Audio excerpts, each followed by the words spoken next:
আসসালামু আলাইকুম, স্বাগত আমার ইউটিউব চ্যানেলে। আজকে কথা বলবো বাচ্চাদের খুবই কমন একটা সমস্যা, কাশির সমস্যা নিয়ে। কাশি হলো গলা, শ্বাসনালী ও ফুসফুসের যে কোনো রোগের একটি লক্ষণ। নাক দিয়ে পানি পড়া হতে শুরু করে হাঁপানি, নিউমোনিয়াতে কাশি হতে পারে। তাই কাশির কারণ নির্ণয় করা গুরুত্বপূর্ণ। কাশির সাথে প্রায়ই নাক দিয়ে পানি পড়া অথবা সর্দি, গলা ব্যথা এবং জ্বর থাকে। অ্যালার্জি, গলায় প্রদাহ থাকলে সাধারণত শুকনো কাশি হয়। নাক দিয়ে পানি পড়তে থাকলে এই পানি শোয়ার সময় নাকের পেছন দিয়ে পড়ার সময়, তাই রাতের বেলা বেশি হয়। শিশুর হাঁপানি থাকলে শুধু কাশিতেও কাশি শিশুর হাঁপানি থাকলে শুধু কাশি হতে পারে, এছাড়া আরো অনেক কারণে কাশি হতে পারে। এখন প্রশ্ন হচ্ছে, আপনার বাচ্চার কাশি হলে কি করবেন? 1 নম্বরে পর্যাপ্ত তরল খাবার ও পানি খাওয়াতে হবে। 2 নম্বরে ঘন ঘন বুকের দুধ দিতে হবে।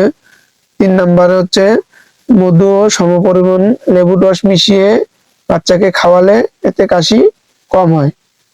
নাম্বার 4 হচ্ছে পাতার রস ও মধু বা আদার রস বা মধু কুসুম গরম পানিতে মিশিয়ে বাচ্চাকে খাওয়াতে পারেন, এতে আপনার বাচ্চার কাশি কমে যায়। এখন আপনার বাবা মা হিসেবে বাচ্চার লক্ষণীয় বিষয় হচ্ছে, কাশির সাথে কোন লক্ষণ বা লক্ষণগুলি থাকলে দ্রুত শিশু বিশেষজ্ঞের পরামর্শ নেবেন।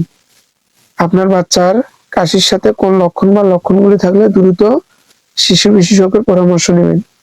1 নম্বর, বাবু যদি খুব ঘন ঘন শ্বাস নেয় বা শ্বাস নিতে কষ্ট হলে। 2 নম্বরে কাশির সাথে কফ বের হলে। 3 নম্বর হচ্ছে কাশতে কাশতে বাবুর নীল হয়ে গেলে। 4 নম্বরে হঠাৎ করে খুব বেশি কাশি হলে বা নাকের মধ্যে কোনো কিছু ঢুকছে বলে মনে হলে। 5 নম্বর হলো কাশির সাথে খুব বেশি জ্বর বা 48 ঘন্টার বেশি জ্বর থাকলে। 6 নম্বরে শিশুর বয়স 3 মাসের কম হলে। 7 নম্বর, বাবু কাশতে কাশতে বমি করে ফেললে। 8 নম্বরে হচ্ছে কাশির সাথে বুকে ব্যথা থাকলে। 9 নম্বর, ঘন ঘন কাশি হলে বা কয়েকদিন পর পরই কাশি হলে। 10 নম্বরে হলো বড় মানুষের মতো কাশি হলে বা কাশিতে ঝনঝনের শব্দ হলে বা ঢোলের মতো শব্দ হলে। এই লক্ষণগুলো থাকলে দ্রুত একজন শিশু বিশেষজ্ঞের পরামর্শ নিন। এটাকে কোনো অবহেলা করা যাবে না, কারণ শিশুদের রোগ প্রতিরোধ ক্ষমতা খুবই কম। আমি যে লক্ষণগুলো বললাম, এইসব লক্ষণ দেখার সাথে সাথেই আপনারা দেরি না করে আপনাদের আশেপাশে একজন শিশু বিশেষজ্ঞের পরামর্শ নিন। ধন্যবাদ সকলকে। ইনশাআল্লাহ আরো নিত্য নতুন আপনাদের স্বাস্থ্য বিষয়ে বিভিন্ন টিপস দেবো। এই আশা ব্যর্থ রেখে আজকের মতো বিদায় নিচ্ছি। ধন্যবাদ সকলকে। আসসালামু আলাইকুম।